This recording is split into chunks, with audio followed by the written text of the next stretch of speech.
Hi, today I'm reviewing the Biossance Squalane and Copper Peptides Rapid Plumping Serum. And really quick, I just want to say I purchase these products with my own money. I'll never waste your time with sponsored ads or videos, so if you want to help support the channel, check out nobiusb.com, join Patreon me, or click on the link below. Okay, so I've linked to Sephora below, and this is another one that does okay on the Sarah score scale, but I've got a lot of thoughts on it, so, okay. I love the name. Rapid Plumping Serum. Rapid, okay. Not my experience exactly with it, but whatever. Okay. A powerfully hydrating serum that quickly and visibly plumps skin with a complex of clinically demonstrated hydrators and collagen-supporting copper peptides. Great for normal, dry combination, oily skin care, or oily skin, which is like everybody. Concerns for fine lines and wrinkles. Lightweight serum. So, Lincoln, you want to come say hi to everybody? He's being very shy today. Like, the turkeys were out, so come here. He's pulling me away. Okay. Okay, so first criteria, packaging. No issues with the packaging, although the dropper vial is a little bit, this product's a little thick for the dropper, but whatever. Dropper vials are not going anywhere soon, although they drive me nuts, but whatever. Okay, in terms of denatured drying types of alcohol, it does not contain any of those. It's also fragrance-free and has no real scent to it. The manufacturing location for this one is the U.S., so no issues with that. So, ease of use. So, they say massage one dropper full onto a cleansed face and neck. I'd recommend doing after cleansing, toning, and essences, and before any thicker moisturizers or serums. But it is pretty thick, so I think one dropper full is enough for my face and neck, but anyway, it smooths over skin pretty nicely, although I will say I have had this pill with a few other products. I used it under. I'm not exactly certain why. I can guess, but it's maybe perhaps the sodium hyaluronate. It's pretty high up the ingredient list. I don't know. I didn't pill with everything, but just certain products and a few sunscreens, so that could be a potential issue for some people depending on what you're using it with. So, in my opinion, it doesn't feel super moisturizing once it's applied.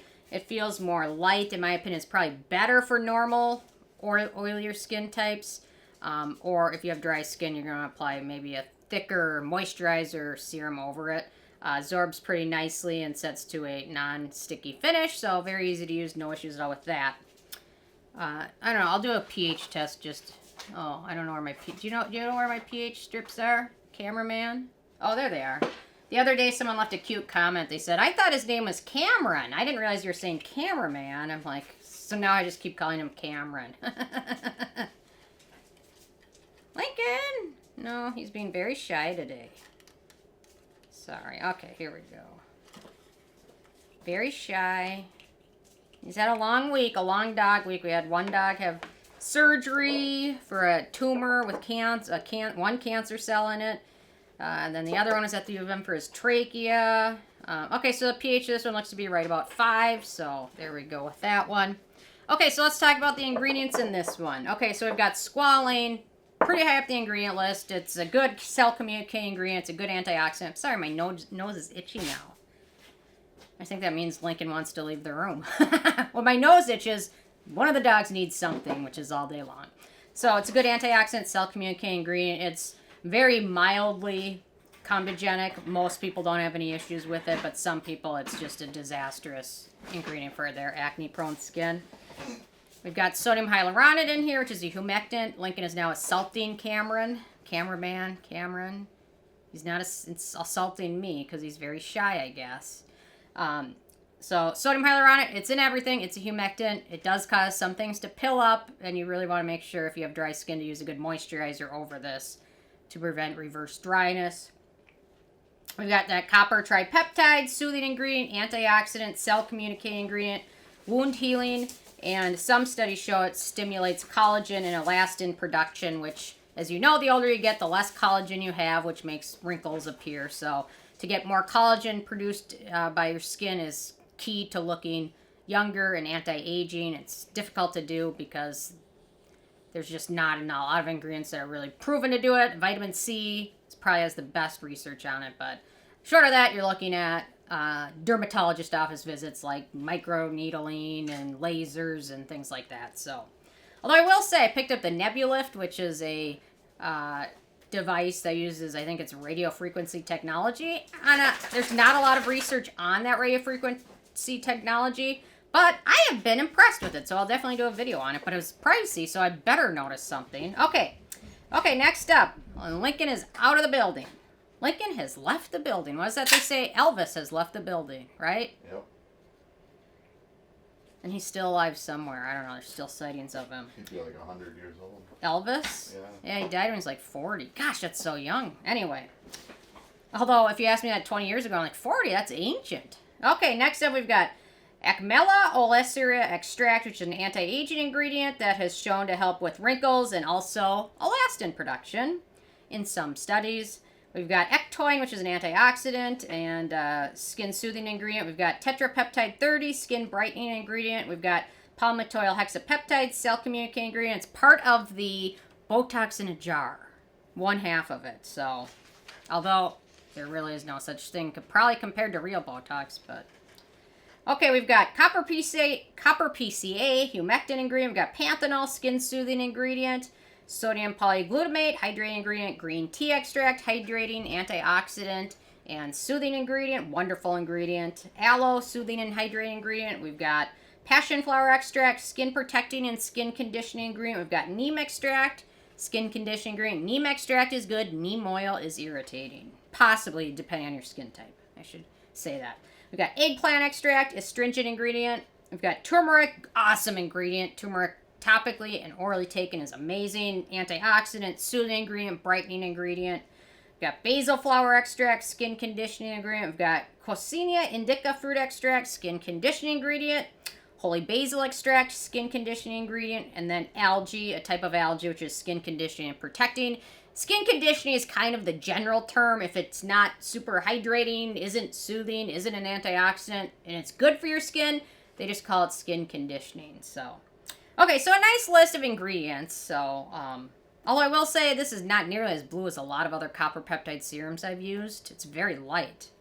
I mean, if you compare it to the visual of like the Niode copper peptide or the Dr. Roebuck copper peptide, it's not nearly as blue. It's very, very light. So that makes me wonder how much of it is in there. In terms of animal testing, it is vegan and cruelty-free, so that's awesome.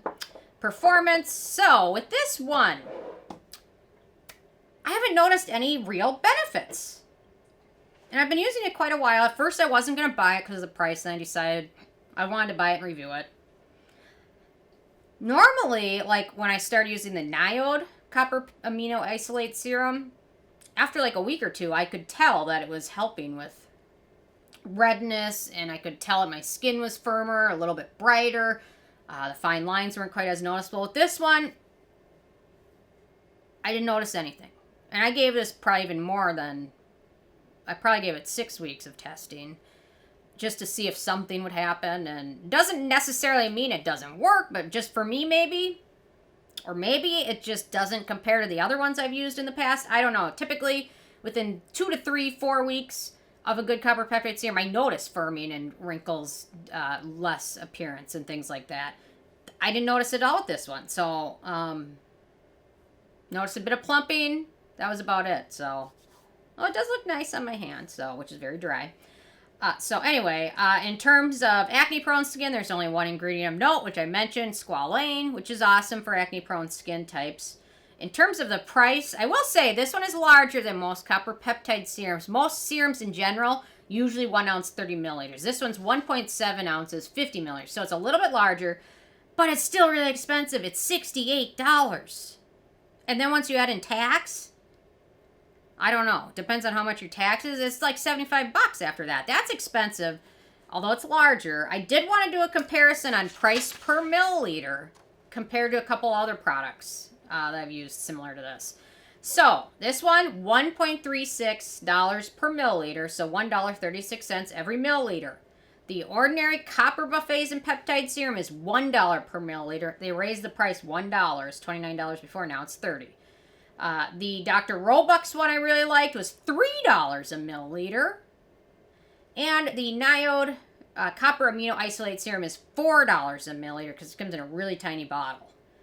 So compared to some of these other ones, it's really per milliliter is not as expensive unless you're comparing it to the ordinary one, which, to be honest, after I finish this, that's what I'm going back to. So it's expensive, but perhaps compared to some of these other ones, not quite as expensive. So it's always good to look at it per milliliter instead of, because it is a larger bottle, but anyway. Okay, but still expensive. And then in terms of the it factor, good ingredient list, great for sensitive skin, acne-prone skin. I'll finish it, but I'm not going to repurchase this one. I just wasn't that impressed with it. It does well on the scale in terms of the criteria. I mean, fragrance, things like that, ease of use, ingredients. It knocks all those checks off, but it just wasn't impressive. I don't know. That's it. So there we go. That's all I got. So with a 10 being a perfect score, this one got a 7. Definitely will not repurchase this. Probably just a one-time use. Although, if you check out Sephora, a lot of the reviews of this one, they're all sponsored products. So, anyway, those are my thoughts on this. Interested in hearing if you guys have had a chance to try it out yet or not, and what your thoughts were. So, love hearing from you guys, and stay tuned for more tomorrow. Thank you so much. Bye, guys.